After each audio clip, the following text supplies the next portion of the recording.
Hello and welcome to my online studio here on YouTube. I'm Sandy Allnock, and I am finally bringing you part two of a three-part series that I didn't know was going to be a series. My number three all-time video is one that I did 4 years ago about getting started in pen and ink. And I did some very basic techniques in that just to help people get started, and I didn't really pursue what the next logical step was, which is telling you maybe about some things you need to know about the paper and the pens. So in this video, we're going to talk paper, a little bit of pens. The next video, we're going to talk deeper about pens. So let's get started.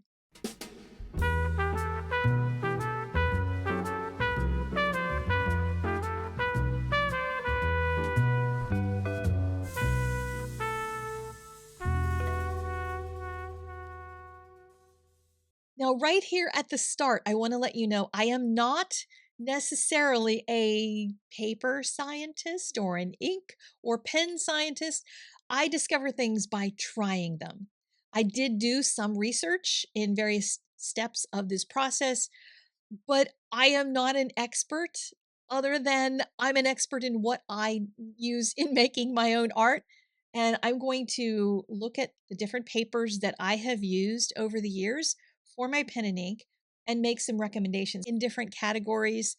And then at the end, I'm going to tell you about a paper that is new to me that I really am loving. And yeah, so let's get started with all of that. A big part of this process was swatching papers. So I cut a small piece of paper from each of these pads of paper that I had sitting around. Some of them were sketchbooks, but lots of them were just pads that I haven't necessarily used recently. And I'm not good at remembering, like, what did I think of this paper the last time I drew something on it? So I wanted to create a swatch sheet for each one. I'm going to tape these inside the pad so that next time I get the pad out and I want to use it, I'll remember which ones worked well in it, which ones didn't. I'm going to write some other notes on the backs of these about maybe things I want to try, subjects that I think would work well on particular papers, etc. So that's going to be more of a long-term project, but at least getting these swatch sheets done helped. I wrote down the names of the pens that I was testing. And these are just my main pens. The top section is all gel pens, and I had to look up with some of them, like what kind of ink is in this pen. So, gel inks. The second section is pigment inks. The third section is just oddballs. The Sharpies are alcohol based, and Bic pens are gel based. And yes, I do draw in Bic pens too.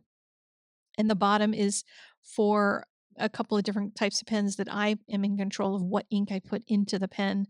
So I don't really need to test those since could be different inks. But anyway, did little swatches. So I have some lines that I can look at feathering, which is where the ink kind of bleeds out into the page.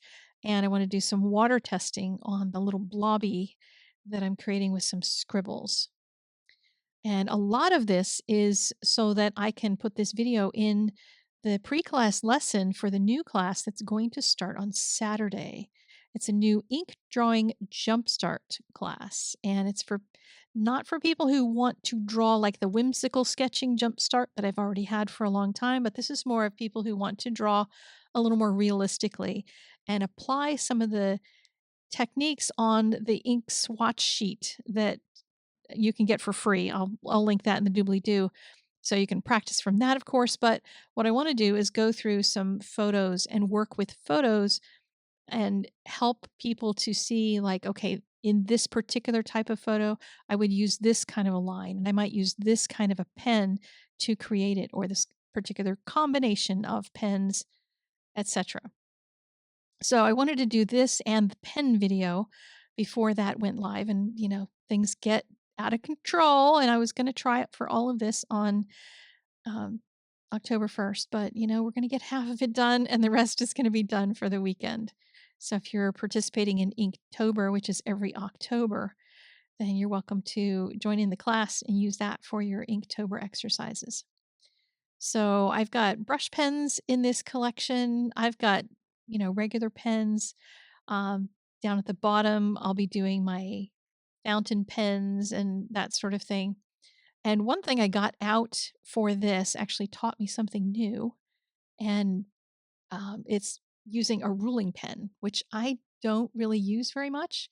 And you have to hold it very vertically. I'll be talking about my pens and I'll talk about this one, even though I don't like it, in the next video. But it puts out a lot of ink.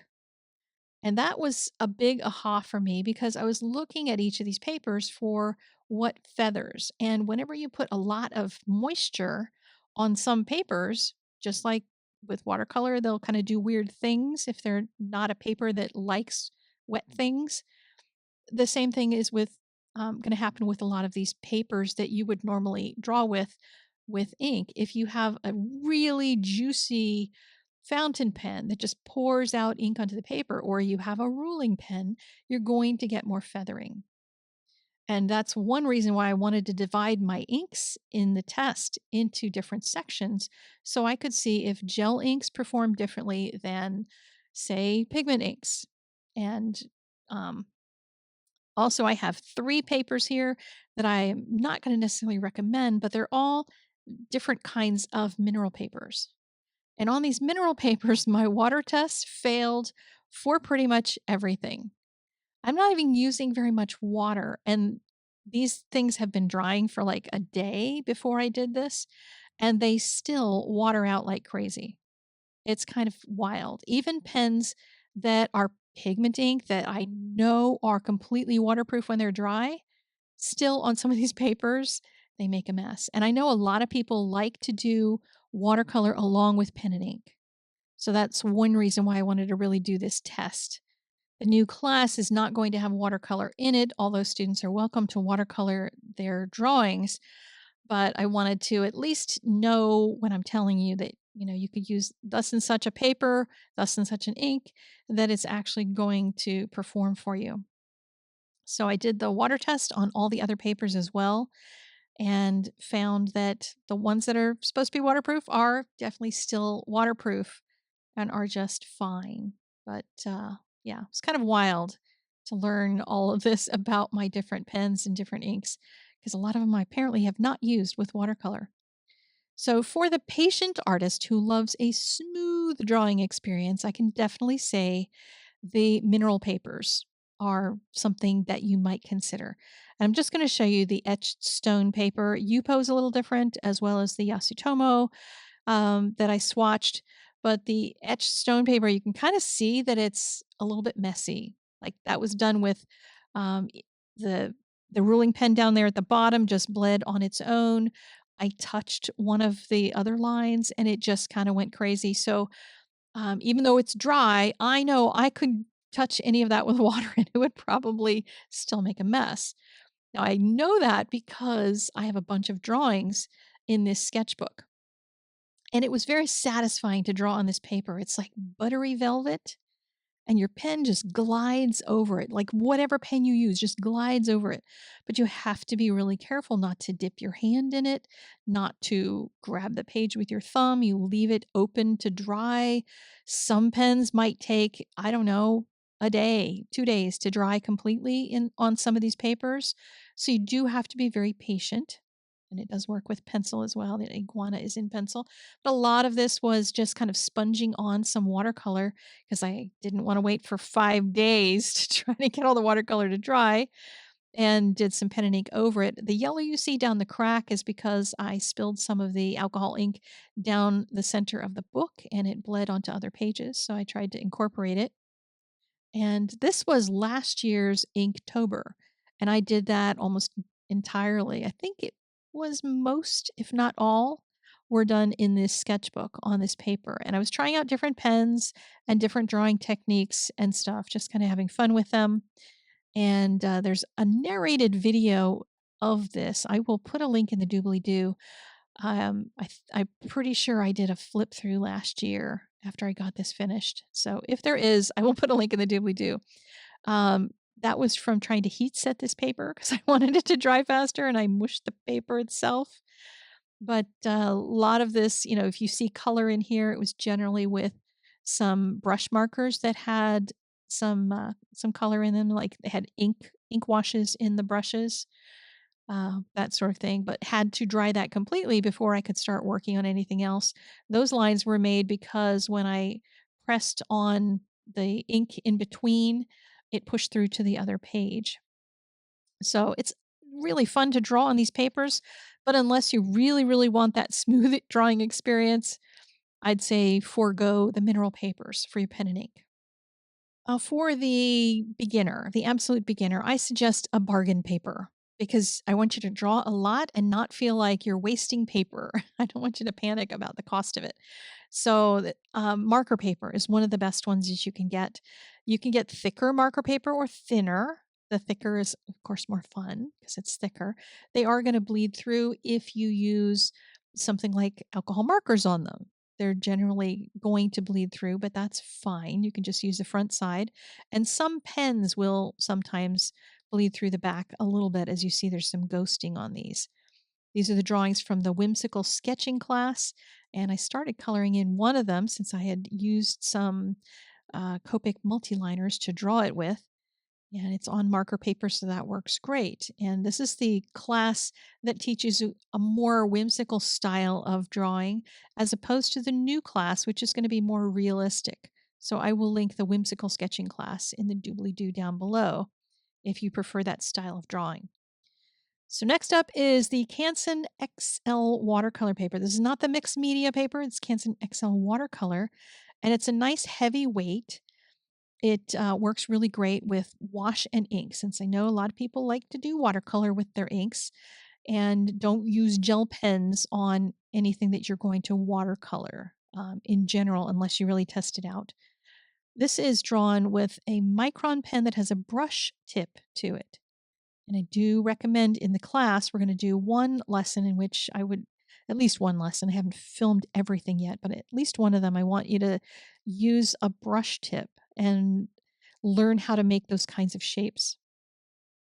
This one is Tomora River paper. And if you're a Bible journaler, this one might be familiar to you. It's like Bible paper. It's really, really light, 52 GSM, and it will work to watercolor on. You can do pen and ink on it. You can do all kinds of things on it. And then what I have done when I've done Bible journaling on it is to trim it down to fit the size of the page that I want and then glue it into the spine. So just run a little tiny dot of like an Elmer's glue down the gutter of the page and then slip it in and close it and it will glue it in there. Another option, if you're interested in this kind of a sketchbook, is an accordion sketchbook made for watercolor. If they're labeled for watercolor, generally, I find they work well for pen and ink and watercolor because they're made of, in at least the 6 or 8 different ones I've bought, they've all been kind of a Canson XL type of surface of the paper. And they're different papers, but they're that kind of thing. This side is one of the classes called Ink Sketching Techniques that I offer, and that one is all drawn by hand, so you'll have to draw all those elements yourself. I will talk you through them and that sort of thing. The new class, we use photographs, but we trace them, so you don't have to know how to draw already. But I've done others in this kind of a sketchbook, trying to make one giant scene out of it. You can even make individual pages out of it. And if you like this sort of sketchbook and you want to use it for the class, you certainly may. This side of the sketchbook was an accident. I was drawing on a plane and my pen blooped, like big time blooped, and I closed it to kind of sop up the ink because I was on the window seat and then just started doodling and made some crazy doodles out of it.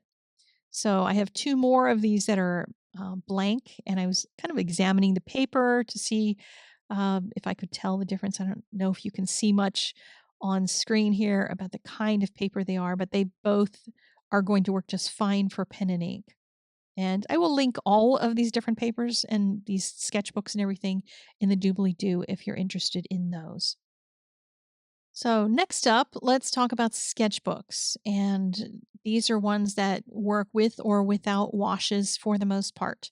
This first one is a little different. It's a toned sketchbook. And there's something really nice about a toned sketchbook that can give you 3 tones while using a black ink and a white ink or a white pencil. And this one is by Stillman and Birn. I love all of their sketchbooks. Well, most of their sketchbooks I love. And this is one of them. I have several of these. They come in tan as well as gray. And you can see things don't bleed through. They don't take heavy water, but you can use a white gel pen, and while it's still fresh, you can use a brush to move color around. This one in particular, I used a white charcoal pencil, and I created a path through the drawing just to add some emphasis to the path and the doorway and a few of the bricks, as almost there's like one streak of sunshine coming through. And I do love making drawings like this where I get to use pen and ink, but I also get to add that pop of highlight to it. And it can make for a really fun type of drawing if that's something that appeals to you. They also have a Delta. They have a whole bunch of alphabet named types of sketchbooks, and their Delta paper is quite nice. It's very heavy. It's more like, I guess, a hot press, but it's not a watercolor paper. But they say it's good for watercolor, and it does work with watercolor. I'll show you some of the sketches I did. They make this also in like a loose sheet pack, and I'm going to order some soon, just because I do like the paper and see what else I can do with it. This first couple 3 drawings I think are done with my Muji fountain pen. Haven't used that in a long time, but this just looking at this reminded me how much I like it because it has a super fine, fine, fine nib on it. And this one I changed the ink in the pen to a blue ink and drew that one. I changed it to, you can change your ink in your fountain pens to different colors. You can do washes with those inks, that sort of thing. Works very nicely on this paper. This one was done with a water soluble ink, and I just did some watercoloring in with it. A bunch of these are kind of water soluble ink playtime, and learning how to use that. This one was actual watercolor. Sketched it while on a trip. Some very, very tall trees at a rest stop that I was at. So this paper can handle a lot of different things, and I do like it quite a bit. We get now to some of my more favorites. I've used a gajillion Pentalic Aqua journals, just a ton of them, and they have great properties. The paper is nice and thick. It's not going to curl on you, at least not very much. If you use heavy watercolor, like lots and lots of smooshy water, on it, then any paper is going to do some buckling. And in a sketchbook, it's good to have heavy paper because you don't have somewhere to tape it all down. You can tape around the edges if you want. But they make these sketchbooks in all different sizes and shapes, that sort of thing. And you can use all kinds of mediums in this. This one, I did a pen and ink drawing. The bear came out kind of terrible, but I rescued it by painting gouache over just the bear, which was kind of fun. And have some gouache paintings and watercolors and just plain old pen and ink, uh, goofy, wild things that I was just trying out. This one, I smooshed some color together, and just made an octopus out of it because that's what I saw when I smooshed it. Some of the pages do fall out, like you saw that binding kind of lets go sometimes when you've used the book a lot, but I haven't found that happening all the time, just in a few particular pages here and there. This was an urban sketch that I did, just threw some wild color in there and used a fountain pen to do all that drawing on it. And this one is one of my urban sketching ones. So every time I go out, I take particular sketchbooks with me. I took this one with me when I went to DC and I got to go see the dinosaurs a couple years ago. And this one is drawn with a really light touch. So I got almost a kind of broken line, which is kind of fun to be able to do with particular kinds of papers and pens. So, next up is a new sketchbook that I have seen these around in my local store and haven't tried them and found that it is actually pretty sweet. It's really nice paper. It's the paper in it is by Fluid, even though it's a speedball sketchbook. So, I tested out, took one page out of the book, felt bad sacrificing it because I ended up liking the paper.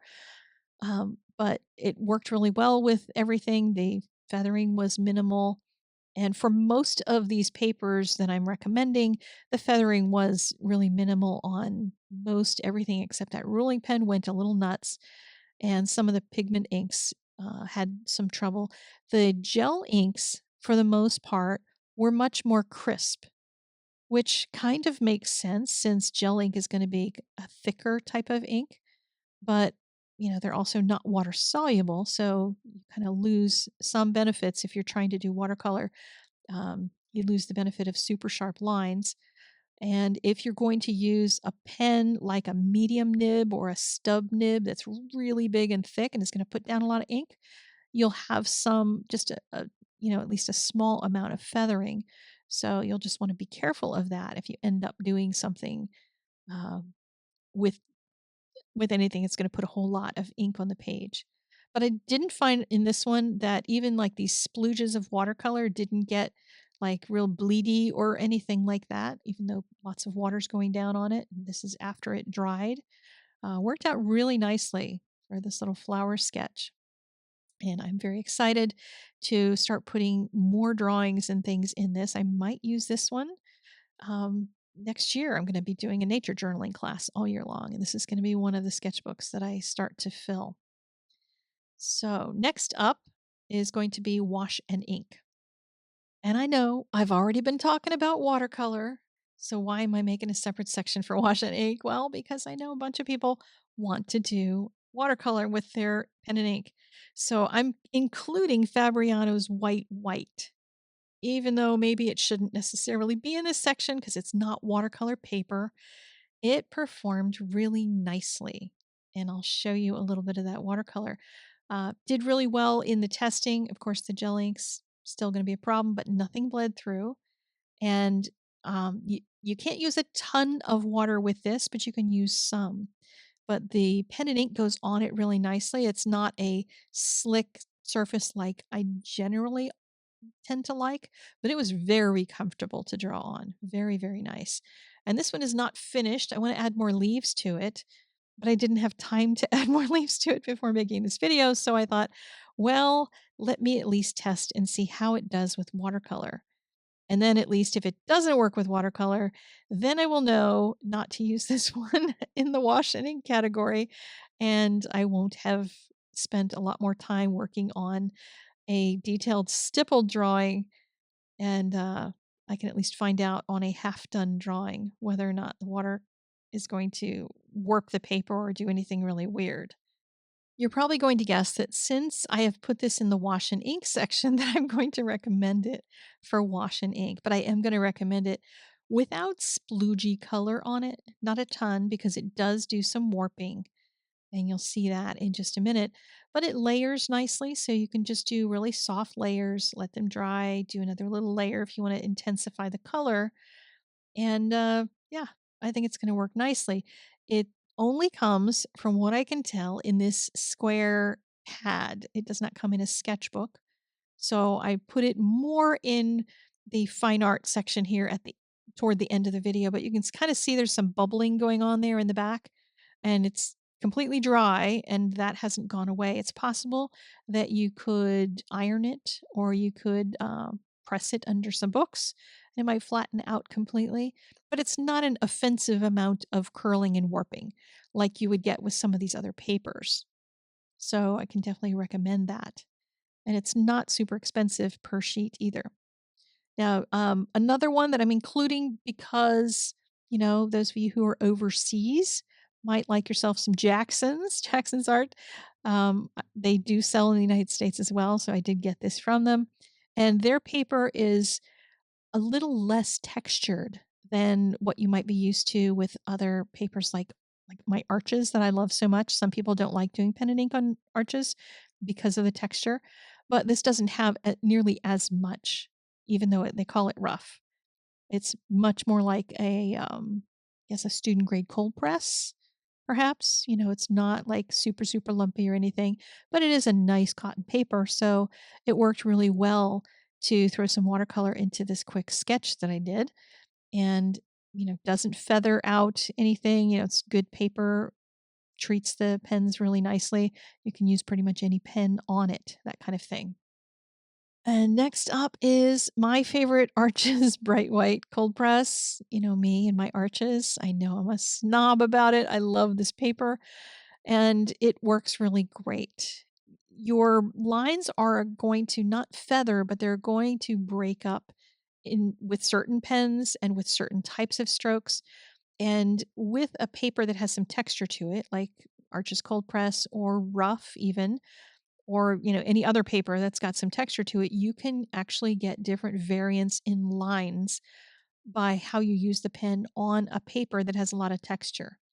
This happens to be a sketch that I did in my uh, 365-page watercolor sketchbook, and there is a flip through of the sketchbook if you want to go see it. Not everything is wash and ink. There's a few ink pieces in there, and this is one of them that I loved.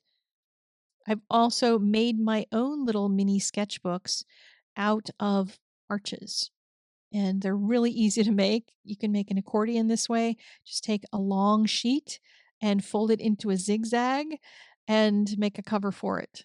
Super easy. You can make whatever size you want by doing that yourself, and you can get a full sheet of it and then break it down into smaller, just make a whole bunch of small sketchbooks. And this one is one that is done with Inktense pencils, so it's a watercolor-ish pencil, but it's ink in the pencils, and it's combined with pen and ink. And it's from the Travel Sketches class. And if you're interested in that, I will have a link down below if you want to try that kind of a course. Yes, I teach a lot of courses in pen and ink because I love pen and ink.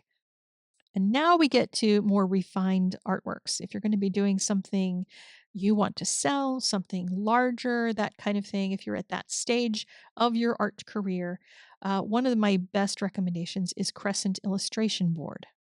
It's kind of a secret joy to be able to draw on something that doesn't move under you. Some papers, even if the paper isn't going to go anywhere, it's going to buckle a little bit as you're drawing on it, leaning on it, whatever. And this is an 18 ply board. It's got a hot press type surface to it, and it just draws so nicely. This was all done with a dip pen. I ended up cutting off that border after doing all the drawing of it because I didn't like it. And I added watercolor to it, and the watercolor worked fabulously. I want to do more pieces on this because it was so much fun to do. And it's $4 for a 16 by 20 sheet or thereabouts. So it's not hugely expensive. Hanamula's lettering paper is one that I've used for years in creating my digital images for people to download and print and color. And I did that because it used to be really crisp. It's less crisp now. And according to the internet, I found some posts from people saying that they did change their formulation. So I have been looking for a replacement for it over time. But one of the things I do still love about it is that it's very, very white. And if very, very white is important to you, the paper's going to work fine. It's going to have just a little bit of feathering here and there sometimes, and you can test out your pens and see, it's not bad feathering. Um, Sorry about the blurriness. That is not feathering. That's just my blurry camera here. It works nicely. It's just not going to be as refined and crisp a line as you might want if you're, say, sending something to a printer and you want it to be super, super fabulous. But it can do all different kinds of techniques, stippling and hash marks and all sorts of things, and still works lovely even if it's not as crisp as it used to be. So I've been looking for a replacement, and I think I found it. It's unfortunately not as white a paper. It's got a little more cream tone to it, but it's called Pentalic Paper for pens. It's also a little harder to find. It seems to be out of stock in a bunch of places. I had gotten mine at my local store and tried it, and the only one that was like really, really feathery was that ruling pen because of all that moisture in it. But everything else worked really great on this. And the only thing that bled through was that ruling pen. So there's that. Everything else doesn't bleed, which is good. Even a Sharpie, which, didn't bleed on many of these. But I had done a few pen and ink drawings and I hadn't done anything with watercolor. So I did a special one just so I could throw some color in it because I didn't have any drawn on this that could use some color. And I just kind of started putting in some little blollops. Is that what you call them? Blollops, dollops of color here and there. Some yellow where the sunshine is hitting the train, and purples and blues in the shadow areas. Just kind of adding some in. I was trying to be brave. I'm always worried when I work with a paper that's not as thick. This is not a super, super thick paper. It's thicker than the Hanamulla. The Hanamulla can't handle any water, but it could, handle it well enough that I got bolder as I went and let the paint get a little wetter because I wanted to push it and see. Didn't want to ruin the drawing, but I wanted to push the paper and see how much, how much moisture can it take before it gets all buckly and weird. And then after I was satisfied with the train, I thought, okay, let me try a really watery wash. I'm using a soft brush. I didn't want to use a big fat brush, just a soft, smaller one to see if I could get some color in it. And after it was dry, it was not too bad. So even though it has some little warpiness, you can see some of the buckling after it dried. It's not awful, and you could probably press that in a book if this is a paper that you really want to use. But it's great for pen and ink drawings, and that's what I'll be using in the new class. I'm also going to use it throughout Inktober, and this is my mustache for today's prompt. So I relabeled the Pringles can and repurposed the Pringles guy, and I put the date in the little sticker on the side of the can. And on the back of each one, I'm writing down which of my pens I'm using for it. So I'm going to try to keep up with that. And on Insta every day, I will be posting my drawings and telling you which pens. They're all going to be on this Pentalic paper for pens. Now, this week's elf is Julian. I decided to go for a name that could be a girl or boy, depending on how people want to color it. And made it an artist. Nadine made this suggestion over on my Substack. I asked for ideas and she said, how about an artist elf? She said, like me with red hair. And I didn't have like super curly hair when I was a kid. I was a towhead blonde, but you could make this little elf with red hair if you wanted. And in addition to making the elf, like kind of ready to draw in a sketchbook, or it could be making a like Santa's wish list or something. Could be all kinds of things you can use this other times of year. I'm trying to make some of them holiday-ish and some of them maybe a little more year round. And if you'd like to get them, they're all going to be in the holiday section on my printables page. There's going to be a link in the doobly-doo. There's backgrounds that I'm going to be doing, I think, for each one, unless some of them fit with multiple backgrounds. I suppose they could. This one is going to be a toy room with a giant toy box and a couple of toys in it.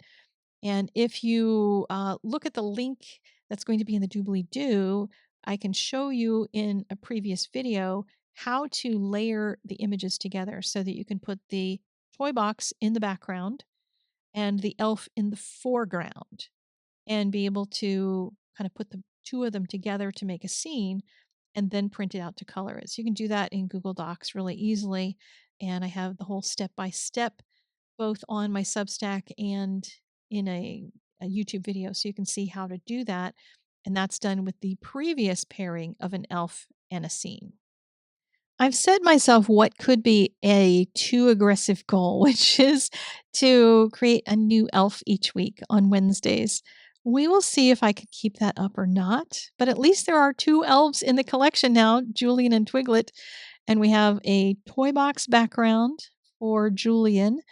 And this one I colored in colored pencils on a toned paper. Used a little bit of white in the sketchbook to brighten that up. I also colored it in small size. On the left is the image combined with the background and the foreground. So toning back the colors in the background to make that pushback, but you can also color them the same brightness if you want. Use them for birthday cards, coloring Christmas colors if you want, whatever. The other pairing is in the previous video that talks about the combined digi-stamp thing, and that's Twiglet and the 3 reindeer in the back. So you can go get those in the link in the doobly-doo. And on my Substack today, I have written out all of the papers, and I've written out my assessment of the papers. More information that is in here. I did not bore you with it in here because we are already over a half an hour. I am sorry. God bless you for sticking around because this was a little bit of an epic coverage of paper. My next video is going to be all about pens. In the same way that I swatched all of the papers that I showed you, I also have swatched my pens. And I've written down a gajillion details about the pens. I was making notes for myself. I'll show you all those notes so you can see what it is I like and don't like about each pen. And sometimes, even though I don't like it for one purpose, I'll like it for another. So I will tell you all of that in the next video. The link for pre-registration for the ink drawing class is in the doobly-doo down below. And of course, if you're watching this later, class is live, so come join us because it'll be a lot of fun. I will see you in the next video. Ta-ta for now. Go create something every day. Happy Inktober!